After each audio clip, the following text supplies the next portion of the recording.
Hello guys, আমি করছিলাম video edit, ঠিক আছে, ফোনে ভিডিও এডিট করছিলাম। তো একটা পার্সেল এসছে, সেটা মার পার্সেল।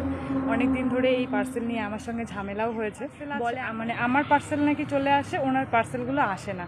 উনি ভাবে যে ওনার পার্সেলগুলো আমি অর্ডার করি না, মানে ওনার যেটা পছন্দ ওটা আমি অর্ডার করি না। তো সেটাই আজকে এসেছে, দেখি ওনাকে দিয়ে ওপেন করাবো। আর অ্যাকচুয়ালি এই জিনিসটা ওনার কাছে 3-4 জোড়া আছে, 3-4 জোড়া বলে ভুল হবে, মিনিমাম 6 জোড়া তো আছেই আমার আর ওনার মিলে।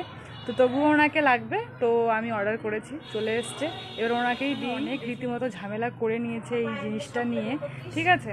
তো চলো, পার্সেলটা আমি রিসিভ করে নিয়েছি। আমি এডিট করছিলাম, বললাম ভিডিও এডিট করছিলাম, তো তখনই ফোন এলো যে পার্সেলটা এসছে। তো চলো এটা দেই, দেখি ওনার কী রিয়াকশন। অ্যাকচুয়ালি গাইস, উনি জানে যে একটা অর্ডার করেছি, বাট ওনাকে সারপ্রাইজ দেওয়ার জন্য একটা না দুটো জিনিস অর্ডার করেছি। চলো দেখি ওনার রিয়াকশনটা কীরকম থাকে।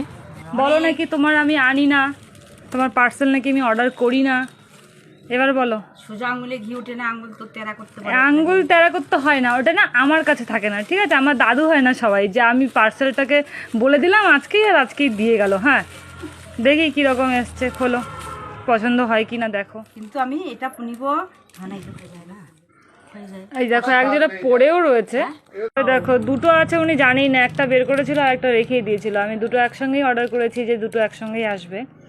আমি এগুলো সবসময় পরে থাকবো, বুঝছো, আমার উপরটা ক্ষয় যাবে না। রূপারটা একটা না, তোমার কাছে 5টা রয়েছে, তুমি তারপরেও ওটাই তো রূপোটা। ঠিক আছে, দেখো পরে দেখো।